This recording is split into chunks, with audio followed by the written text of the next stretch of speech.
Good afternoon. Hope everybody's remaining healthy and staying safe. Uh, Feels good coming off a good victory on the road as we did last week. I thought our guys did a heck of a job of just gutting out a victory, playing hard, playing assignment sound, more importantly, playing for one another for 60 consecutive minutes. And with that said, I'm all ears. Go first to Karen Kornacki. Go ahead, Karen. Coach EB, how are you? I'm doing good. How are you doing, Miss Karen? I'm just fine. Thank you very much, sir. I want to ask you a little bit about the addition of LeVeon. Will he be able to play much? You got quite a playbook there. I know he's an experienced running back, and what you saw in practice of how he'll fit into this offense. You know what? So he's had an opportunity to fit into some Zoom meetings with our running back coach, Dealing, who's doing a hell of a job. And on top of that, he had an opportunity to do some Zoom meetings with Coach Anthony Sherman as well, when he was on his COVID list. But LeVeon is a sharp kid, and he picks up football well. The thing that we don't want to do is overwhelm him and put him in a situation that could be detrimental to himself and to us. So we just want to play it out and see exactly what all he can adapt to and fit in with. But obviously he's going to have an opportunity to do some things, and we want him to go out there and be himself and just play. Let's go next to Adam Teicher. Go down. Hey, Eric, adding LeVeon, what capability do you have now offensively? Nothing against any of your other backs, but what does he maybe give you that you guys didn't have before this? And Brad, I'll have one quick follow-up too.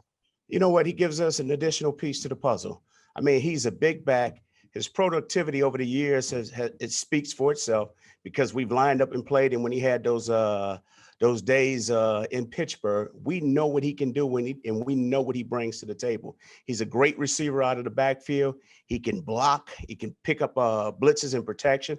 And on top of that, as a ball carrier, he's at one point in time, one of the elite backs in the league. Now, what he can bring to the table here, obviously he gives 25 a compliment, because now you got a little bit of thunder and lightning going on with those two. But the thing is he's going to help 25 to become a better football player due to all the knowledge that he has and wisdom that he can pass down to him. And also your offensive line. I mean, you plugged a couple guys in the other night. Obviously, at least with that center, you felt like that was going to make a difference. But were you even surprised at how well that group played on Monday night? Not at all, Adam. And I'll say this, and I'm not saying that to be arrogant.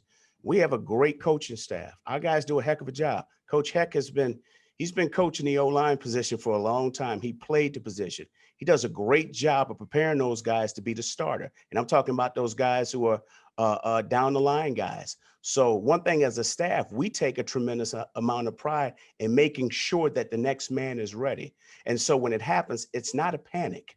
Obviously, unfortunately, you never want to see any of your players get hurt or go down. But when it does happen, the next man is up, and he has to go in there and perform up to the level that we're expecting them to. And the thing is those guys do a great job of communicating. They built great relationships with their players, and it shows on game day that those guys are game ready. Let's go next to Nate Taylor. Go ahead, Nate. Hey, Eric, I have two questions for you as well. The first one to start is about the red zone, your guys' improvement there over the last couple of weeks. What would you say is the reasons for those improvements in the red zone? I think more than anything is eliminating the mistakes, just making sure that we're doing things that our guys are comfortable with doing, but more importantly, playing fast, okay? And here's the thing is when you're designing game plans and going through all this, sometimes you're expecting a certain look and sometimes you don't get that look. Well, it's not about improvising. It's still about playing hard and playing fast, having a plan, okay? Execute your plan and win, all right? When we're doing those things, great things can happen, all right? Travis doing a hell of a job. Pat's doing a great job. Obviously, our entire coaching staff is doing a better job of making sure that we're putting our guys in the right positions to go out and make those plays. And then secondly, Eric, if you can you just take us through your perspective coming off the locker room, the situation with Travis? Obviously, we saw that sort of a year ago in the Colts game.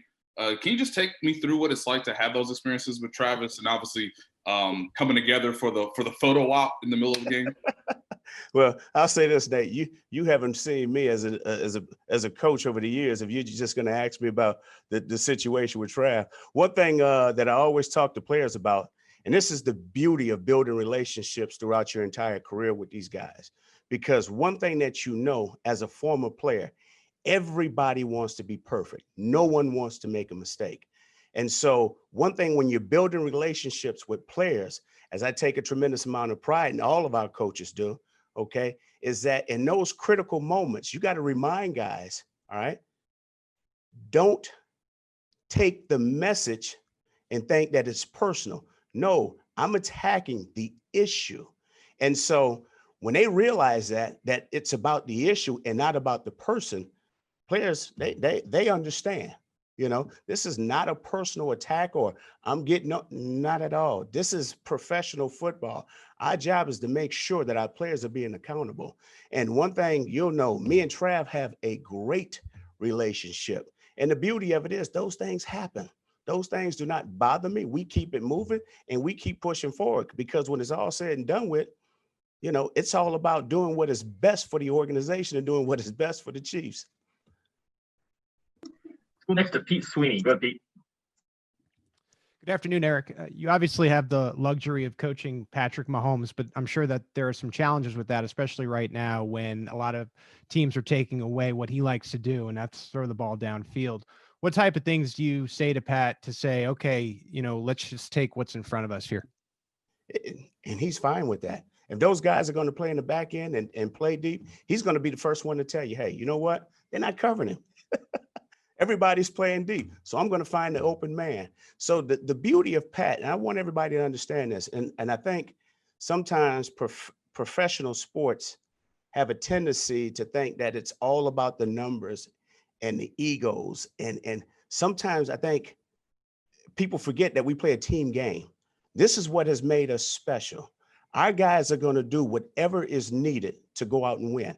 Because when it's all said and done with, we talk about this each and every week. It's not about the numbers, okay? It's about the alphabets.